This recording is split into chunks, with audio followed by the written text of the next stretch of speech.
আমি আমার সন্তানকে নিয়ে একটা বিষয় সবসময় চিন্তা করতাম, আসলে সে বাসায় বসে কিভাবে সময় কাটাচ্ছে। তো যখন আমি বাসায় থাকতাম না, অফিসে থাকতাম, তখন বাসায় আমার যে ল্যাপটপ থাকতো এবং যে ফোনটা বাসায় ব্যবহারের জন্য থাকতো, সেটাতে সে প্রচন্ড অ্যাডিক্টেড হয়ে যাচ্ছে। সে সেখানে বসে ইউটিউব দেখছে, নিজের ইচ্ছে মতন গেম ডাউনলোড করছে, যেটা কোনোভাবেই কন্ট্রোল করা সম্ভব হচ্ছে না।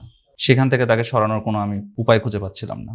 তো ইউটিউবে দেখার সময় আমি অনেক সময় দেখতাম অনেক অনাকাঙ্ক্ষিত ভিডিও অ্যাডস চলে আসতো, যেটা আমার কাছে বিব্রতকর। তো বাচ্চার সামনে যখন আমি থাকতাম না, তো সেই ছোট বয়সে 7 বছর বয়সের বাচ্চা, সে এখান থেকে কি শিখতে পাচ্ছে? তাকে এডুকেশনাল কোনো কিছু দেওয়ার মতন আমি খুঁজে পাচ্ছিলাম না। নির্দিষ্ট চ্যানেল আমি সাবস্ক্রাইব করে রাখতাম, বাট সেখান থেকে সে স্কিপ করে অন্য জায়গায় চলে যেত।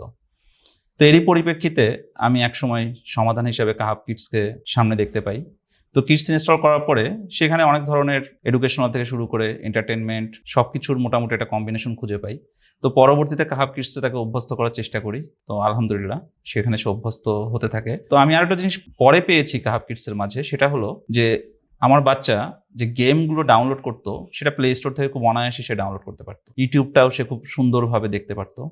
সে কিডসে আমি দেওয়ার পরও সে সেখান থেকে বের হয়ে সে পুনরায় গেমের প্রতি আবার চলে যাচ্ছিল। তো রিসেন্ট কিডসের একটা আপডেট এসেছে, সেটা থেকে আমি দেখতে পেয়েছি যে আমি অ্যাপসগুলো ব্লক করতে পারছি, প্লে স্টোরটা ব্লক করতে পারছি, সে যে গেমগুলো খেলতো সেগুলো ব্লক করতে পারছি। তো এখন মোটামুটি আলহামদুলিল্লাহ আমি নিশ্চিন্ত থাকতে পারি। বাসায় ফোন থাকুক আর আমার বাচ্চা থাকুক, একসঙ্গে রাখলেও সে এর বাইরে গিয়ে আর অন্য কিছু দেখার আর কোনো সুবিধা থাকে না। কাহাব কিডস এটা প্রোটেক্ট করতেছে।